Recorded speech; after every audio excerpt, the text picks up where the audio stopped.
Ceci est un livre audio autogénéré par Google. Enfance et langage. Enfance et langage. La collection Enfance et langage a pour but d'éditer des textes dont l'objet porte sur le langage enfantin, de façon générale. Deux dominantes coexistent. Le développement langagier, du bébé à l'adolescent, en langue maternelle étrangère, en situation unilingue ou plurilingue. L'enseignement des langues dans tout type de situation, français langue maternelle, français langue seconde, français langue étrangère, didactique des langues étrangères. Un intérêt particulier est porté aux ouvrages faisant le lien entre développement langagier et enseignement des langues. L'approche disciplinaire de ces sujets est variée: psychologie, sociologie, sciences du langage, sciences de l'éducation, didactique, anthropologie. Les textes édités sont issus de travaux universitaires, doctorats, habilitation à diriger les recherches, mais ils peuvent également constituer en un essai monographique, les actes d'un colloque, un ouvrage collectif sur un thème ou une approche scientifique particulière, un bilan de recherche intermédiaire ou final, etc. La ligne éditoriale générale peut donc se définir par étude des rapports entre le langage et les enfants. Ouvrage paru. Emmanuel Canu et Martine Vertalier, accent aigu DS, 2009. L'apprentissage du langage. Une approche interactionnelle. Réflexion théorique et pratique de terrain. Mélange offert par ses collègues, ses élèves et ses amis en hommage à Laurence Lantin. 430p. Claudine Day 2009. Modalité et modalisation dans la langue. 132p. Françoise Demougin, Claudie Cana, Carole Rousseauelbaz 2009. Enjeux et réalité de l'école maternelle. Qui veut la peau du petit chaperon rouge? 148p. J. Monsieur Odéric Delfosse, accent aigu DS, 2009. Le langage de l'enfant. Choix de texte, 1876 à 1962. 410p. Colette Corblin et Jérémy Sauvage, accent aigu DS, 2010. L'enseignement des langues vivantes étrangères à l'école. Impact sur le développement de la langue maternelle. 234 pages. Collection créée et dirigée par Jérémy Sauvage. Les manuscrits reçus sont évalués par 2 membres du comité scientifique. Membre du comité scientifique de la collection. Jérémy Sauvage, Université Montpellier 3, responsable du comité. Nathalie Auger, Université Montpellier 3, Sophie Briquet-Duazé, Université de Rouen, Jean-Paul Broncard, Université de Genève, Emmanuel Canu, Université Nancy 2, Damien Chabanal, Université Clermont-Ferrand 2, Jean-Louis Schiss, Université Sorbonne Nouvelle, Françoise Demougin, Université Montpellier 2, Christelle Dodane, Université Montpellier 3, Christiane Prenneron, Université Paris-Ouest. Cet ouvrage a été publié avec le concours du laboratoire d'Ipralang et de l'IUF. Préface. Vers une pragmatique. Du langage en classe. Françoise Lorsery. En parlant, l'enseignant agit. Il organise sa séquence avec les élèves, vérifie leurs connaissances, leur communique du savoir, dirige les échanges et interpelle les perturbateurs, il annonce éventuellement des sanctions, etc. Bien que le rôle de l'enseignant en classe ne se laisse pas réduire à l'usage qu'il fait de sa voix, néanmoins cet usage est structurant dans la classe. Plus largement, il colore la tonalité de la communication dans la classe et concrétise l'espace d'apprentissage que la classe doit constituer par destination. Que peut-on en dire? Et plus précisément, quand et comment la violence vient-elle s'y inscrire? Le livre dirigé par Nathalie Auger et Christina Romain s'empare de cette question. C'est une question d'actualité, qui soulève des passions. La réponse de sens commun est que la violence en classe vient des élèves.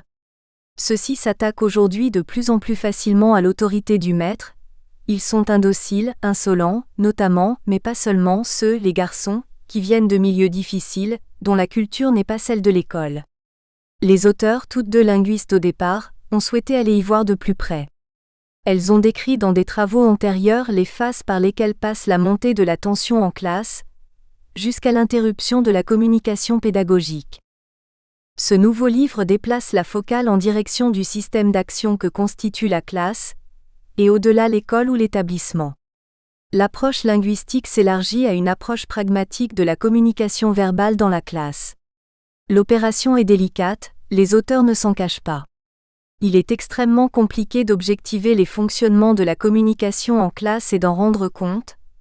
Le langage verbal n'y est pas le seul médium, les échanges langagiers ne sont pas homogènes, la segmentation de la chaîne temporelle en unités de description implique des choix qu'il n'est pas facile d'arrêter. 2 des chapitres du livre traitent des problèmes techniques rencontrés pour ce faire. Il est clair en tout cas, à travers l'étude, que la clé du problème n'est pas directement dans les cultures des élèves, dans leur pratique et leur vécu de la violence physique et verbale, dans ce qu'ils vivent à l'extérieur de l'école, ou encore dans le dénigrement dont les banlieues ou les immigrés sont l'objet dans la société. Cette violence-là investit l'espace scolaire. Élèves et enseignants transportent bel et bien leur expérience sociale au sein de l'espace scolaire. Reste à comprendre si et comment ils la traduisent dans les rapports scolaires. Or cette traduction n'est pas donnée à l'avance, montrent les auteurs. Elle n'est pas strictement déterminée par ce que les acteurs sociaux vivent à l'extérieur, mais elle découle en premier lieu de la façon dont la relation verbale entre enseignants et élèves est orientée et régulée au sein de la classe. Et là-dessus, les enseignants ont la main par position. Reste à savoir ce qu'ils en font. Ainsi posée, la question pourrait passer pour provocante. Ce n'est pas le cas. De fait, il s'avère que les enseignants font un usage plus ou moins heureux de leurs paroles pour établir et maintenir le régime de la communication dans la classe. Tous ne s'y prennent pas de la même façon pour contrôler la montée des tensions violentes et pacifier les échanges. Christina Romain montre que cela tient pour beaucoup à l'usage qu'ils font de leur avantage de position dans l'espace scolaire. Statutairement, ils sont dotés d'une position dominante par rapport aux élèves dans l'espace scolaire. Or, cette inégalité des statuts scolaires rencontre dans la classe l'inégalité des positions sociales dont tous les membres de la classe ont par ailleurs l'expérience. Les observations réalisées débouchent sur le constat que, selon les contextes sociaux, l'inégalité statutaire des acteurs scolaires est consensuelle ou ne l'est pas. Elle l'est quand les élèves viennent de milieux sociaux avantagés. Dans ce contexte, les professeurs peuvent souligner dans la classe leur avantage de position et s'en servir pour restaurer leur autorité sans être contestés. Elle ne l'est pas dans le cas contraire. Quand les élèves viennent de milieux sociaux dominés, un professeur qui gère la communication en classe en marquant sa domination et qui s'attache à restaurer son avantage de position dès qu'il est contesté passe beaucoup de temps à réprimer. À l'inverse, dans ce même type de contexte social, un professeur qui restaure l'ordre sans chercher à marquer son avantage de position dans la classe, voire qui consent de façon stratégique à un renversement du rapport dominant-dominé, produit du consensus chez les élèves. De telles observations sont précieuses. On ne peut que souhaiter qu'elles soient mises à l'épreuve d'une variété plus grande de configurations socio-scolaires. Ce résultat amène la recherche tout près de la pédagogie, c'est-à-dire à la question des règles pratiques de conduite de la classe de sorte à maximiser les temps d'apprentissage et favoriser les acquisitions. La gestion de la classe est la grande abandonnée de la recherche universitaire française. Cela ne va pas sans paradoxe quand il est souligné que la refondation de l'éducation prioritaire, par exemple, doit mettre la pédagogie au centre. Qui donc enseigne dans les ESPÉ la pédagogie en milieu populaire, en s'appuyant comme on est en droit de l'attendre d'un enseignement universitaire, sur des observations méthodiques et des résultats? Le livre de Nathalie Auger et Christina Romain s'engage sur cette voie. Judicieusement, il donne la parole in fine à des théoriciens de la pédagogie institutionnelle, ainsi qu'à une spécialiste de la relation verbale à visée thérapeutique. Le lecteur peut constater les convergences entre ce qu'il préconise et ce que font les praticiens avisés en milieu populaire. Ce livre est donc porteur d'une thèse forte, même si les auteurs restent discrètes à son sujet. La violence verbale dans la classe n'est pas générée par la mauvaiseté morale et culturelle des élèves des milieux populaires.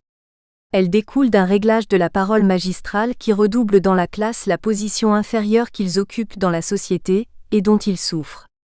Il est possible de prévenir son émergence d'abord en ménageant la face des élèves, et puis en les amenant à faire activement et collectivement sens de ce qui s'est passé, en cas d'incident, comme le propose Sébastien Pesse.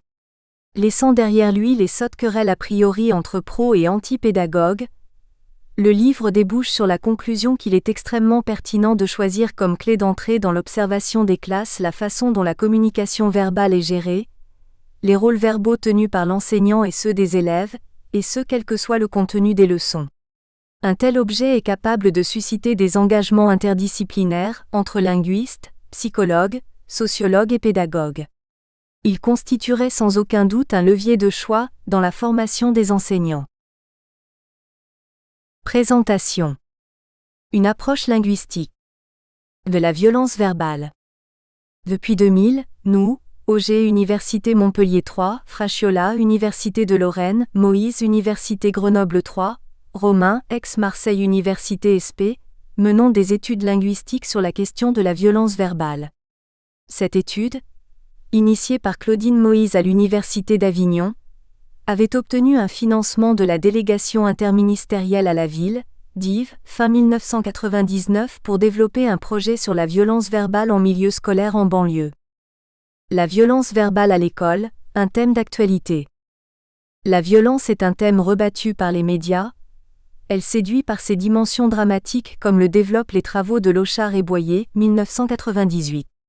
La Conférence mondiale sur la violence à l'école, organisée par l'UNESCO du 5 au 7 mars 2001 et la création de l'Observatoire européen de la violence scolaire à l'Université de Bordeaux II, témoignent de l'intérêt pour les questions de violence à l'école.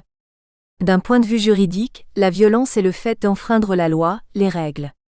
Mais socialement, la violence est liée à l'exercice de la domination, Touraine 1991.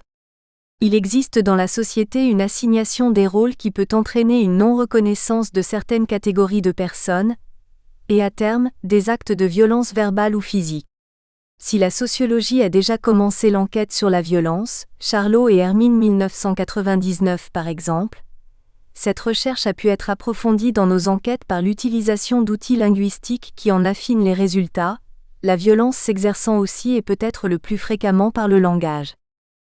Nous avons choisi à Perpignan un collège dit de banlieue, parce que les paramètres milieu scolaire et banlieue sont souvent représentatifs des discours sur la violence dans les médias, même si une fois identifiées certaines formes de violence verbale, voire ci-dessous, il apparaît que cette violence ne reste pas l'apanage des collèges de banlieue mais est visible aussi bien sur les bancs de L', Assemblée nationale que dans les familles, Moïse, Auger Fraschiola et Schultz Romain dire, 2008a, tome 1 et 2, comme l'ont montré les participants à notre colloque sur la question en 2005. La première enquête ethnographique s'est déroulée pendant 1 an au travers du suivi d'une classe de 6e à Perpignan, un jour semaine, en 2000. Cette ville est un lieu de métissage qui, en plus des migrations traditionnelles, fait sa place aux Catalans et à la communauté gitane.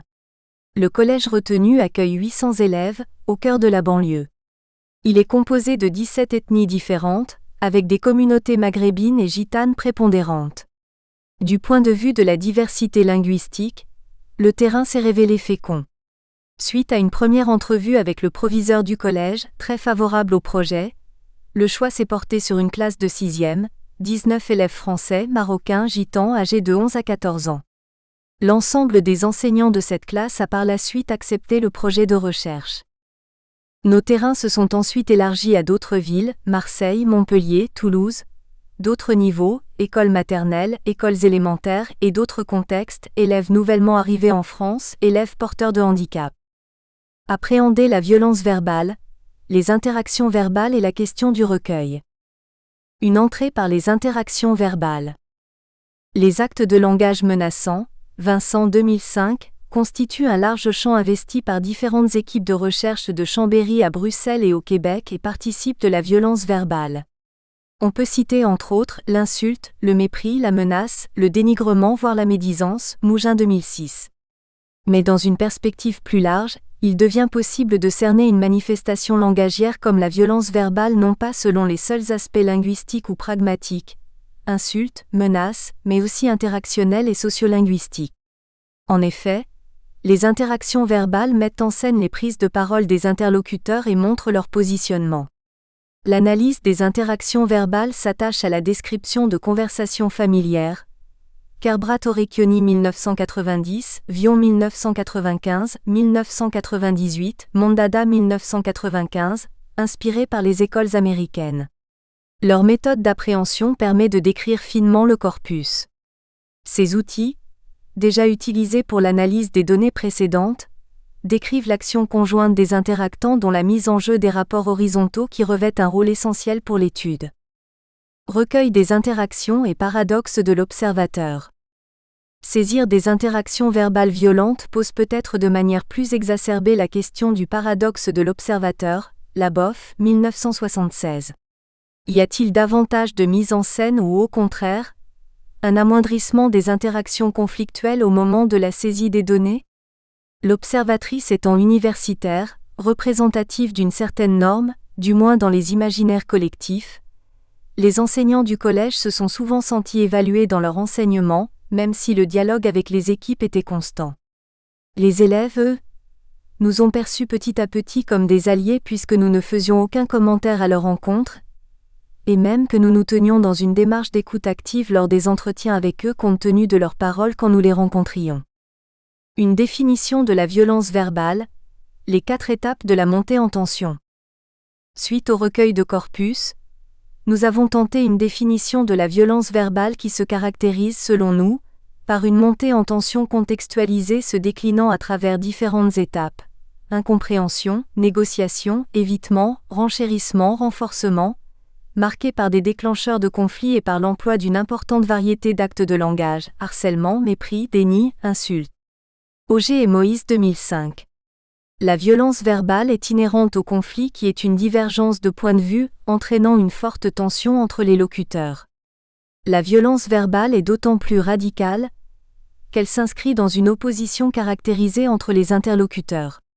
Nous avons donc dégagé, suite à différentes analyses de situations de violence verbale, les étapes constituant une montée en tension de cette violence dans les conversations.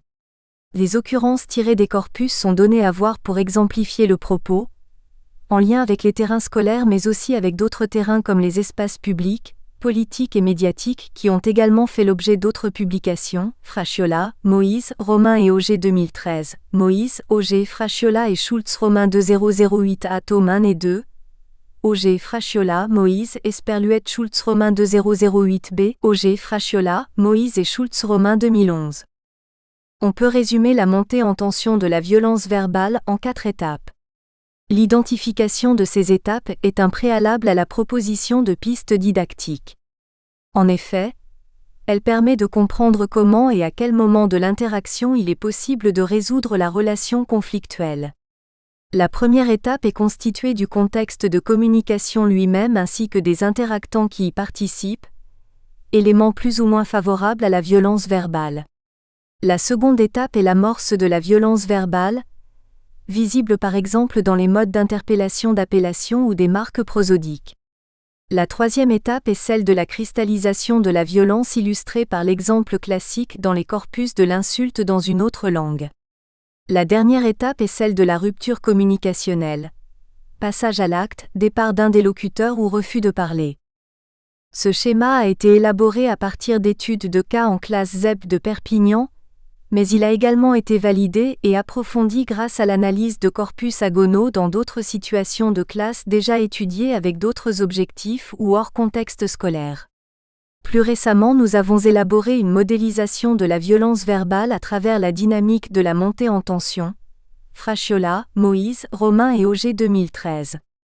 Ainsi, nous identifions dans un premier temps la violence verbale fulgurante comme correspondant à une montée en tension contextualisée qui peut se décliner à travers différentes étapes: incompréhension, négociation, évitement, renchérissement, renforcement, marquée par des déclencheurs de conflits matériels ou symboliques, des marqueurs discursifs de rupture, durcisseurs, mots du discours, effets syntaxiques, prosodie, et des actes de langage dépréciatif direct, harcèlement, mépris, provocation, menace, déni, insulte, avisé, principalement de domination.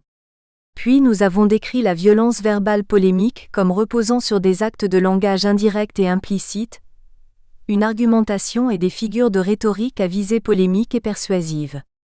Elle occupe notamment le champ de la politique et de l'humour. Elle repose sur une dimension vexatoire à l'adresse d'un groupe ou d'une personne, ironie, réfutation, argument ad hominem. Enfin, nous avons identifié la violence verbale détournée, qui s'actualise dans des interactions consensuelles et coopératives feintes et ambiguës. Ironie, compliment, éloge, flatterie, hyperpolitesse, implicite, à valeur illocutoire contraire et enchâssée à des fins de manipulation et de harcèlement. Bien entendu, ces trois types de violences verbales s'alimentent les uns les autres. Par ailleurs, un certain nombre de moteurs favorisent notamment la réalisation de la violence verbale fulgurante tels que les contextes spatiaux, temporels et sensoriels, les normes culturelles et sociales, le registre des émotions, les enjeux des acteurs, les malentendus interactionnels, les effets pragmatiques des actes menaçants et l'effet de langue. Ainsi avons-nous décrit des manifestations linguistiques telles que les actes menaçants, provocation, reproche, mépris, mais aussi notamment l'effet conversationnel, compétences linguistiques, mots d'adresse. La cristallisation de la violence verbale fulgurante pouvant alors se réaliser à travers deux grandes voies que sont l'évitement de la violence verbale, fuite, silence, gestion, et la participation à l'attention, franchissement de territoire, enjeu de pouvoir, acte de langage dépréciatif. Présentation des études sur la violence verbale à l'école, menées par les contributeurs à l'ouvrage. De nombreux auteurs, travaillant dans différentes disciplines en sciences humaines, abordent la question de la violence verbale à l'école. Les articles proposés dans cet ouvrage proposent 3 entrées d'analyse de la violence verbale. Les processus verbaux de la gestion verbale ordinaire des tensions ou des violences en classe, Auger, Romain, Ray et Ali. Le contexte à risque hors classe et la violence sociale ou institutionnelle, de Barbieux, Bertucci, Varro. La gestion verbale intentionnellement apaisante des tensions dans les contextes à risque, Floro, Pes. Ainsi, les travaux d'Auger, 2010, permettent de mettre en évidence, sur le terrain scolaire, la difficulté à recueillir une représentation positive des élèves parlant une autre langue que le français à la maison. Cette difficulté à percevoir le plurilinguisme comme une ressource d'apprentissage est la conséquence de la circulation des discours dans l'espace public, le milieu scolaire et dans les familles. Les langues de l'immigration sont le plus souvent rejetées car emblématiques des problèmes d'immigration et d'intégration scolaire. L'auteur s'intéresse à l'identification des représentations de la violence en général, à sa caractérisation et à l'effet possible de ces discours sur les situations scolaires. Ces études ont conduit l'auteur à s'interroger sur les pistes permettant d'éviter le recours à la violence verbale. En effet, plus l'intervention se fait en amont, plus il existe de possibilités pour éviter l'escalade verbale. Ainsi, didactiquement, il est possible d'agir sur le contexte général de la classe en proposant des activités qui permettent la reconnaissance des élèves et de leurs compétences langagières en développement, grâce à la pédagogie actionnelle, à un contrat didactique clairement établi, compris et accepté négocié, et à l'identification des objectifs à atteindre. Des propositions sont formulées. Comparaison des langues, démarche interculturelle, analyse de discours, principes sociolinguistiques, développement d'une valorisation des répertoires et des identités plurilingues pluriculturelles. Ces actions, qui permettent d'agir sur le climat de la classe, évitent le passage à l'amorce de la violence verbale ou à sa cristallisation et aux ruptures conversationnelles qui en découlent. L'auteur évoque le cas de l'interpellation comme élément de remédiation, ainsi que les conduites explicatives en classe, Auger 2007, puis les attitudes possibles face à l'irruption de l'inattendu en classe, Auger 2003, ainsi que les conseils de coopération, mais aussi des activités où les élèves enseignent, prenant momentanément le rôle d'enseignant pour mener la classe vers un objectif spécifique. Romain, à travers l'analyse d'un corpus d'interactions verbales recueillies dans 3 collèges construits dans des quartiers socio-économiques différents, s'interroge quant à elle sur les liens existants entre les atteintes et les menaces portées à la face des enseignantes. Elle décrit le type de réactivité, ou de non-réactivité, de ces dernières et la conduite interactionnelle de la séance de cours. Les liens entre registre discursif et gestion des situations potentiellement conflictuelles sont donc questionnés. Les interactions didactiques sont analysées afin de rendre compte du profil discursif de la gestion de la relation interpersonnelle, conduite par les 2 groupes d'enseignantes considérés, en termes de face et de place supposées différenciées. Sont étudiées dans un premier temps les différentes séquences qui constituent l'interaction didactique durant 1 heure de cours. Puis le registre discursif des enseignantes des différents collèges est décrit en prenant en compte les atteintes et les menaces portées à la face de ces dernières, et leurs différentes réactions ou leur absence de réaction éventuelle. L'auteur conclut sur l'enjeu de penser et de construire une relation interactionnelle, positive, enseignant-élève reposant sur le cadre interactif scolaire où les rôles, les places et les positionnements de chacun seraient clairement identifiés et connus mais aussi constitutifs de la base même de l'interaction didactique. Ray, Romain et Desmartino proposent quant à elles d'aborder deux espaces sociaux révélant des pratiques langagières potentiellement en tension. Le premier s'intéresse à l'émergence de la violence verbale en milieu scolaire, classe de MS et de CM2, et interroge les liens avec la maîtrise langagière des interactants. Le second s'intéresse au rôle des pratiques langagières littéraires lors de la prise en charge individualisée d'enfants présentant un déficit langagier, enfants dysphasiques avec troubles comportementaux, en milieu hospitalier, enfants scolarisés en classe de CP et de CM2.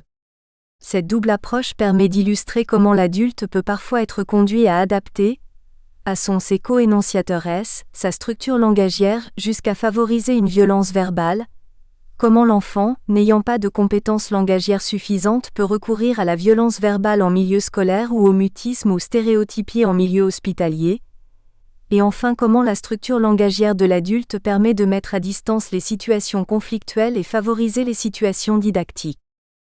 Debarbieu, directeur de l'Observatoire de la violence à l'école, conduit dans cet ouvrage une enquête de terrain dans des écoles élémentaires commandée par UNICEF France. Debarbieu dresse un tableau descriptif des différents types de violences verbales et physiques. Cette enquête statistique, de très large ampleur, est constituée de questionnaires passés exclusivement par des élèves de 6 à 12 ans, en tout plus de 12 000 élèves. L'étude vise le recueil des représentations et du vécu personnel des différents types de violences par les enfants, selon l'intensité et la répétitivité des violences. Debarbieu rappelle l'importance de la répétition des micro-violences et de leurs multiples conséquences tant sur le plan scolaire que sur celui de la santé mentale, et plus largement sur le devenir social des auteurs. L'auteur insiste sur le fait que l'on ne peut comprendre la violence que si l'on prend en compte l'oppression quotidienne. Ainsi, il étudie l'impact et la participation des micro-violences, du harcèlement à la construction de la violence. Il analyse également les liens entre violence physique et violence verbale. Cette étude est donc très complète en termes de relations entre les dires et les actes. Après cette présentation générale, l'article de Bertucci se concentre sur les établissements de banlieue. Elle part du descriptif négatif dans le langage commun, de la perception de l'espace des banlieues. La démarche est spatialiste, production par l'espace de problèmes sociaux, et localiste, confusion de l'espace et des attitudes et identités de ceux qui s'y trouvent. La violence dans les banlieues est finalement constitutive de l'indice de stigmatisation maximale. La violence place les jeunes dans une position minoritaire, statut inférieur. Puis, l'auteur décrit le processus de stigmatisation qui marque les élèves au sein de l'école. Réactions interprétées comme ascolaires et marginalisantes, et non comme des tentatives d'appropriation ou des interprétations de codes auxquels les élèves sont étrangers. Les élèves se retrouvent dans une situation de ségrégation multiple, ethnique, sociale et économique, mais aussi linguistique. L'école repose entre autres sur la transmission d'une culture commune qui conduit à l'uniformisation. Elle se trouve donc susceptible d'entrer en conflit avec ces mêmes élèves qui vont se trouver surstigmatisés. Par ailleurs, l'auteur souligne que l'école n'est guère un vecteur de réussite pour ces jeunes. Elle évoque alors le problème de l'ethnicité, ainsi que celui des formes de sociabilité. Elle souligne finalement le malaise de certains élèves face à la volonté intégrative de l'école, mais aussi la relative méconnaissance dont ils font preuve à l'égard et en retour des professionnels. Elle décrit alors les problèmes susceptibles de se greffer sur la transmission des savoirs en classe, ainsi que ceux liés à la langue de scolarisation. La violence verbale tisse des liens avec la protection des faces, Goffman, et l'expression des émotions. Le mode relationnel des jeunes semble étranger à celui de la communauté éducative. Un dysfonctionnement communicationnel existe et se trouve finement décrit dans cette approche. Un autre public scolaire qui, dans les imaginaires collectifs, renvoie à des problèmes de violence est celui des élèves étrangers. Varro cherche donc à étudier les discours officiels français portant sur des élèves nouvellement arrivés en France ou plus généralement, ex-étrangers. L'objectif est de décrire les représentations véhiculées par les discours officiels du législateur français. Ces représentations s'avèrent être finalement très négatives, et ce depuis une quarantaine d'années. L'auteur identifie 3 types de violence: l'absence de reconnaissance de l'autre, le sectarisme et l'exclusion, et enfin le mépris néocolonialisme à travers le recours à des actes de langage dépréciatifs. Floro propose également des pistes concrètes pour la classe. Après avoir distingué les concepts d'agressivité, de conflit, d'incivilité et de violence, il rappelle que former les élèves à débattre, à se confronter à autrui, renvoie à la fois à un ensemble d'objectifs langagiers et de comportements. La civilité, la politesse et la courtoisie s'inscrivent désormais dans les programmes de l'école. Le métier d'élève est ainsi interrogé dans le champ de la relation éducative, Postic 2001, caractéristique de la mise en œuvre des moyens propres à assurer le développement d'un être humain à éduquer. Il envisage ainsi le conflit comme un moyen d'intégration. Selon lui, il faut amener les enfants à dépasser les désaccords sans anéantir l'autre. Toute opposition n'est pas systématiquement destructrice. Imaginer une diversité de réponses est un enjeu éducatif. En termes de pratique de classe, les observations montrent que la relation éducative engagée dans le processus devient efficace quand elle donne sens et finalité aux échanges interindividuels, fixe les conditions dans lesquelles le savoir peut se transmettre et organise un mode de fonctionnement du rapport aux autres. Pes propose, quant à lui, une description du geste éducatif qu'il identifie comme une modélisation de la manière d'agir positivement face à la situation violente. Il considère la sanction comme une stratégie mise en œuvre par les équipes enseignantes et les établissements pour faire face aux situations de violence. Il prône l'inscription de la sanction dans des temporalités ouvertes, c'est-à-dire comme étant l'occasion de pauses réflexives visant l'analyse des échanges et plus généralement des interactions. Ainsi, penser des gestes éducatifs, c'est penser un ensemble d'événements qui ont lieu dans toute une série de moments de la vie de la classe, cependant que ces gestes se construisent, pour l'essentiel, dans des espaces réflexifs dont ils tirent leur sens et avec ce sens, leur dimension performative. Le geste éducatif est un acte ponctuel, repéré, il est porteur de significations partagées, il est le résultat d'une élaboration et il est porté et produit par l'institution et fait l'objet d'une délégation. Ainsi, dans la situation violente ou susceptible de le devenir, le geste éducatif n'organise pas simplement les attitudes et réactions de l'enseignant, mais celles de l'ensemble du collectif. Lorsque se met en branle la machine qui hier aurait amené à l'incident, à l'explosion, le geste éducatif enclenche une routine qui, parce que produite par le collectif, est reconnue par chacun de ses membres, a même alors d'y jouer un rôle réfléchi, moins produit de son activité réflexive. Il est nécessaire pour cela d'objectiver la situation, de prendre du temps, de produire un travail réflexif, un travail de déconstruction des habitudes. Violence verbale en ZEP, enjeu des langues et des variations. Nathalie Auger. Va te faire intégrer. Élève X, Y ou Z 2003, 2004, 2005. Le lien entre la violence verbale et les représentations des langues variations à l'école. Cet article rend compte d'un terrain scolaire spécifique en regard de la question des représentations et des pratiques langagières à l'école, celui des classes ZEP caractérisées par des épisodes de violence verbale. Cette dénomination a demandé à être définie linguistiquement, voir notre introduction. Elle met aussi en jeu la question du plurilinguisme et de la variation langagière des élèves. Ainsi, les représentations et les pratiques, non seulement des langues, mais aussi des variations par rapport aux normes attendues par l'école, sont au cœur de la problématique. Ce télescopage des normes, des langues et des variations génère et révèle des tensions dans les interactions, souvent déjà présentes dans l'espace social, notamment autour de la question de la banlieue. L'analyse des interactions agonales ainsi que des médias a autorisé une caractérisation de la montée en tension de la violence verbale et permis l'élaboration de réflexions didactiques pour la classe. Les études et propositions ne sont pas l'apanage des classes ZEP, voir le texte de Christina Romain. La tension que génèrent les écarts à la norme langagière attendue par l'école est une constante sur l'ensemble des terrains scolaires. Mes travaux, Auger 2010, en classe d'élèves nouvellement arrivés en France, dorénavant ENA, ont permis de mettre en évidence la difficulté à atteindre dans certains cas une représentation positive du plurilinguisme conséquente de la circulation des discours dans l'espace public, le milieu scolaire et dans les familles. Ainsi, les langues de l'immigration sont rejetées car emblématiques des problèmes d'immigration et d'intégration scolaire. Par exemple, la non prise en compte des dimensions de la communication exolingue entre enseignants et enseignés, ces derniers n'ayant pas le français comme langue de la maison, produit des effets de catégorisation voire de stigmatisation dans les cas les plus extrêmes. Par ailleurs, les façons de parler jeunes sont parfois perçues comme de l'incivilité. Ces représentations ont un impact sur les mises en scène discursives de la violence verbale, qui utilisent les parlers des banlieues, les mixtes ou les langues de la maison. C'est une des raisons pour lesquelles j'avais d'ailleurs proposé l'utilisation de ces ressources de manière positive pour l'apprentissage du français langue d'enseignement, par exemple pour les ENA, Comparons nos langues, 2005. Communiquer équivaut à véhiculer son image.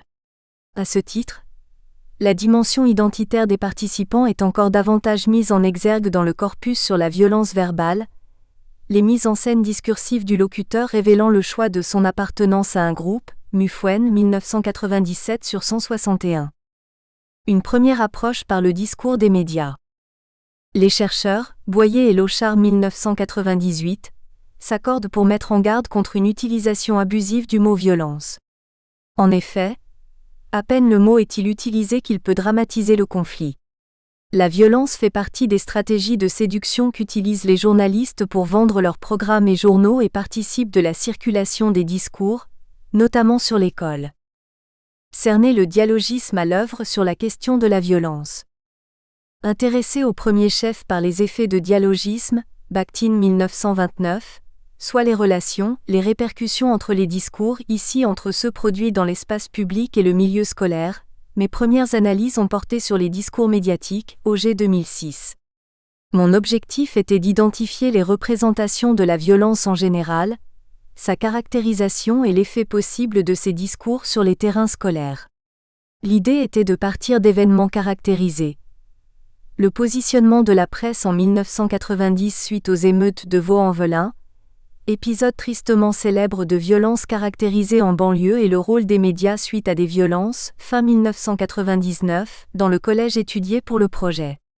Choisir d'articuler l'analyse à un événement, IM 1974, Heller 1995, a permis de renvoyer à un moment d'interaction sociale précis qui s'inscrit dans un contexte spatial et temporel déterminé et qui réunit un ensemble d'acteurs spécifiques. L'événement représente un moment particulier dans une série d'actions du même type. Il est construit sur l'expérience et reconnaissable comme tel par les membres d'une communauté partageant les mêmes valeurs et pratiques culturelles. Auger, Fraciola, Moïse et Romain 2008b. L'hypothèse était que les caractérisations du langage des élèves et les modalités interactionnelles se trouvaient affectées par ces événements, hypothèse vérifiée par la suite du travail. Presse nationale et violence en banlieue. L'étude de la presse, suite aux événements de Vaux-en-Velin, a permis de mettre en évidence un engagement de la presse dite du centre et de la gauche, Le Monde diplomatique, Libération et Le Canard enchaîné. Les formes énonciatives montrent que les auteurs souhaitent faire réagir les politiques. Il s'agit donc, pour les journalistes ou les experts convoqués, d'éviter de stigmatiser les décideurs mais par des formes discursives spécifiques, de les inciter à prendre position sur le sujet. Les résultats n'ont pas tardé. Les politiques se sont alors emparés de la question et le problème des banlieues est devenu une formule ordinaire, bien que construite par l'événement Krieg 2006. Cette représentation va très vite être associée aux questions d'éducation scolaire et aux pratiques langagières des jeunes de banlieue, par exemple Trimaille 2005. Presse régionale et violence dans le collège étudié. Le second événement a eu un retentissement plus localisé que le premier, mais il a fait circuler des représentations déjà à l'œuvre au plan national. Il présente également l'intérêt de se dérouler dans le collège de Perpignan étudié, et rend compte du traitement par la presse locale, l'Indépendant édition de Perpignan, de l'incident suivant. Un enseignant a été insulté et poussé à la sortie du collège. À la suite de cet événement, 6 autres enseignants décident de se regrouper et de dénoncer le laxisme du principal qui ne prend pas, selon leur dire, les mesures adéquates pour sanctionner l'incident. S'ensuit une grève d'une quinzaine de jours. L'étude, en établissant les modalités de circulation des discours entre la presse et les acteurs sociaux, a mis en évidence les effets déployés par les médias en matière de séduction et de prise de position par rapport à l'information. Cette séduction-dramatisation est visible dans la métaphorisation des titres et des chapeaux de ces quotidiens. Le thème de la violence scolaire, tel qu'il est ensuite repris au plan local, permet de séduire le lectorat sans aborder les questions de fond. Ces questions ont pourtant été soulevées par l'Observatoire des violences scolaires dirigé par Debarbieu. Manque de stabilité des équipes pédagogiques, regroupement d'élèves par niveau, dans des classes dites homogènes versus des classes dites mixtes ou hétérogènes, et gestion approximative des sanctions. Le discours du principal, sorte de bouc émissaire qui n'aurait pas sanctionné assez sévèrement l'élève fauteur de troubles, n'est repris dans la presse que pour être décrédibilisé par les autres instances énonciatives, parents, enseignants. De ce fait, la question de la violence scolaire, problème de fond soulevé par l'incident, est éludée au profit de la focalisation sur le conflit entre le principal et certains enseignants soutenus par quelques parents. On comprend alors comment un événement qui traite de la violence scolaire au niveau local peut lui aussi faire violence tant sur le plan de la forme, c'est-à-dire en transformant une véritable réflexion en fait divers, que sur le plan du fond, en s'éloignant du cœur de la problématique liée à la violence scolaire. Ces premières approches ont suggéré à quel point les représentations de la violence en milieu scolaire sont complexes car prises dans des subjectivités émotionnelles qui autorisent rarement une mise à plat des questions de fond.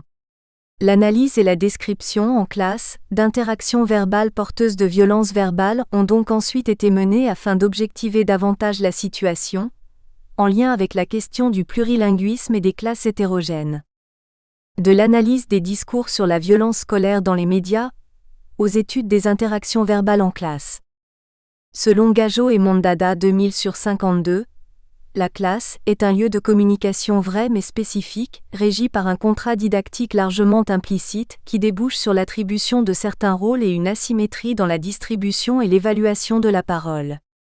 En effet, Gageot et Mondada 2000/51, reprenant les propos de Daben 1994, dégage les fonctions spécifiques de l'enseignant au niveau métacommunicatif, qui est d'être vecteur d'information, meneur de jeu et évaluateur. L'enseignant est non seulement en position de supériorité par rapport à son savoir, mais il est surtout le meneur de jeu, rôle qui renforce la situation d'asymétrie. Dans ces conditions, l'élève doit respecter cette norme. Le non-respect de ces principes n'en est perçu que plus violemment par les adultes. La description de la gestion de la relation interpersonnelle à l'occasion de la remise en cause de la relation dissymétrie classique enseignant-élève, donc d'une tentative de déstabilisation voire d'un renversement du rapport classique des places enseignant-élève S, a particulièrement attiré notre attention, Auger 2003. Dans ce contexte, l'analyse porte sur les situations potentiellement menaçantes pour le bon usage de l'interaction didactique à partir du modèle de la politesse décrit par Brown et Levinson, 1978, modèle réaménagé par Kerbrat-Orecchioni, 1992. La violence verbale est dans ce cas beaucoup plus lourde de conséquences qu'en situation interpersonnelle, et se voit susceptible de sanctions pour rétablir l'ordre menacé. Se rejoue alors à travers la violence verbale en classe le rapport de force symbolique en jeu entre les protagonistes où se manifestent les rapports de pouvoir et l'absence de normes partagées. Bourdieu, 1982. Première étape, la violence potentielle en lien avec les représentations des langues et des variations.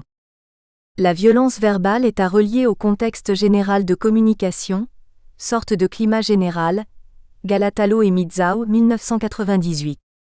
On parlera de violence potentielle, liée à la personne elle-même, à son agressivité comportementale, ou liée à un contexte supposé violent, construit à travers des représentations ou mises en scène médiatiques, comme le sont les images renvoyées des banlieues. Dans les corpus scolaires, la représentation du climat général est en effet déjà axiologiquement orientée par les discours médiatiques et publics sur les ZEP, les banlieues, les quartiers, les migrants, etc. Pour qu'il y ait violence verbale, il faut nécessairement qu'il y ait divergence de point de vue entre les élèves ou entre élèves et enseignants. Cette opposition est visible dans les interactions. À titre d'exemple, on peut citer le conflit de représentation concernant la maîtrise du français. Les enseignants ne reconnaissent pas toujours les variations du français et les considèrent comme négatives, pensant souvent aider ainsi l'élève à entrer dans le français de l'école, alors que l'élève se sent parfois non reconnu dans ses pratiques qu'il sait avoir des conséquences sur l'évaluation de ses compétences. Enseignant de Perpignan, dans les quartiers, il ne maîtrise pas le français. Enquêtrice, celui de l'école vous voulez dire flèche vers le haut.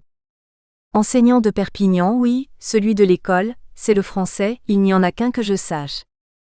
La représentation de l'élève est différente. Élève B, moi, mon prof, il dit que je maîtrise pas le français. Enquêtrice N, tu parles français, parfois en dehors de l'école flèche vers le haut. Élève B, oui. Enquêtrice N, et les gens te comprennent flèche vers le haut. Élève B, ben oui, rire. Enquêtrice N, donc à ce moment-là tu penses que tu maîtrises le français flèche vers le haut. Élève B, ben oui. Enquêtrice N, c'est donc le français demandé à l'école que tu ne maîtrises pas, qu'est-ce qui te pose problème? Élève B, c'est l'écrit. Dans un autre exemple illustratif, l'élève G répond à la question de l'enseignant de façon pertinente. Pour lui, le cadre didactique est donc respecté. Par ailleurs, un camarade veut aussi donner la réponse, s'auto-sélectionnant pour la prise de parole, au départ attribuée à G à ce titre. G cherche encore à entrer en conformité avec le contrat didactique de la classe.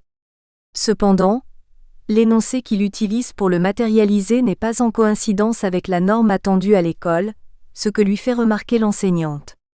Dans cette occurrence, l'élève et l'enseignante n'ont pas les mêmes priorités. Respect des formes des énoncés pour l'adulte et respect du contrat didactique pour l'élève, adéquation de la réponse à la question posée et autonomie cognitive. Enseignante mathématiques, G, tu peux répondre à la question. Élève G, c'est un triangle, E.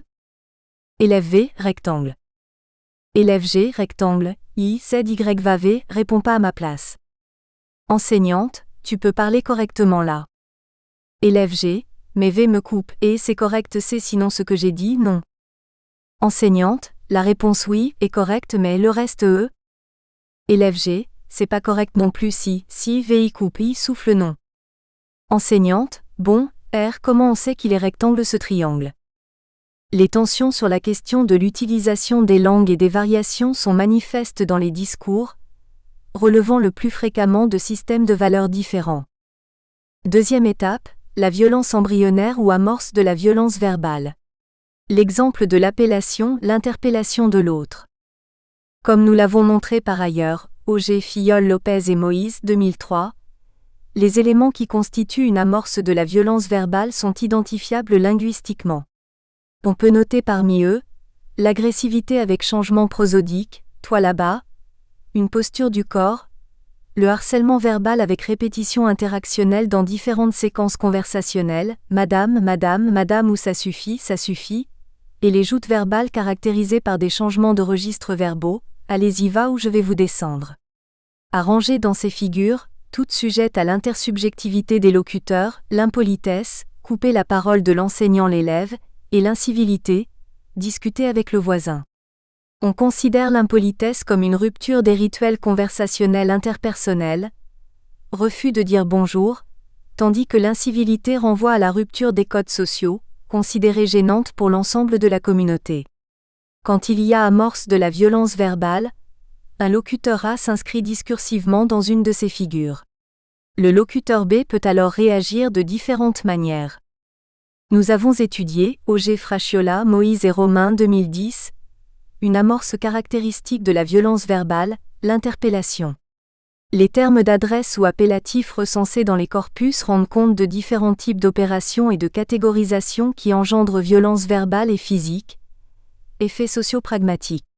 Nous associons l'étude de l'interpellation à la manière dont l'interpellé est désigné, mais aussi à la structuration du propos qui lui est adressé. Récipient Designed selon Chegloff 1979. Par exemple, de nombreuses interactions montrent que la structuration du propos adressé à l'élève a des effets de catégorisation. L'interpellation peut prendre différentes formes linguistiques. Ces termes d'adresse correspondent à l'ensemble des expressions dont dispose le locuteur pour désigner son ou ses allocutaires, André Laroche-Bouvy, 1994. Ainsi, dans les corpus des classes d'élèves nouvellement arrivés, j'avais relevé des termes affectifs, dépréciatifs par exemple, désignant les ENA, mes petits, pauvres primo, des petits mots du discours, interjections, apostrophes, mais aussi des éléments qui sont d'ordre mimo-gestuel, toucher, ne pas toucher, des jeux sur les titres, les ENA vous n'êtes pas des en-arc, des prénoms, les Rachida et les noms pour stéréotyper une catégorie d'élèves. Par exemple, selon les documents plus ou moins officiels concernant les ENA, un FNAF s'est greffé au sigle pour signifier France, probablement pour distinguer les ENA des élèves nouvellement arrivés dans l'école, déménagement entré au CP en 6e. Le sigle renvoie aussi homophoniquement à une marque de pâté. Dans les corpus recueillis, l'acronyme est source de moqueries dans les cours d'école, notamment auprès des élèves arabophones qui ne mangent bien souvent pas de pâté. L'acte de nommer l'autre est un acte fort pour le co-énonciateur en présence ou en absence. Charodot, 1992/25, insiste sur la fusion du nom propre qui existe entre l'être et son nom qui engendre une évocation symbolique. Ces évocations symboliques sont le résultat des discours qui ont été construits socialement. Les mises en discours de ces noms peuvent alors faire amorce de la violence verbale. Rosier 2007 note que les termes d'adresse occupent aussi une place centrale dans la violence verbale du fait des différentes valeurs qu'ils sont susceptibles de prendre. Valeur déictique, identification marquée de l'interlocuteur, par exemple à FID il faut encore lui répéter, forme d'élocuter devant l'élève, valeur interactionnelle, signalisation des tentatives de prise de parole, dans Madame sans réponse de l'enseignant. L'emploi des pronoms personnels reflète bien la distanciation ou la proximité qui peut s'installer dans des situations pédago-didactico-scolaires et qui peut être mobilisée selon les besoins interactionnels.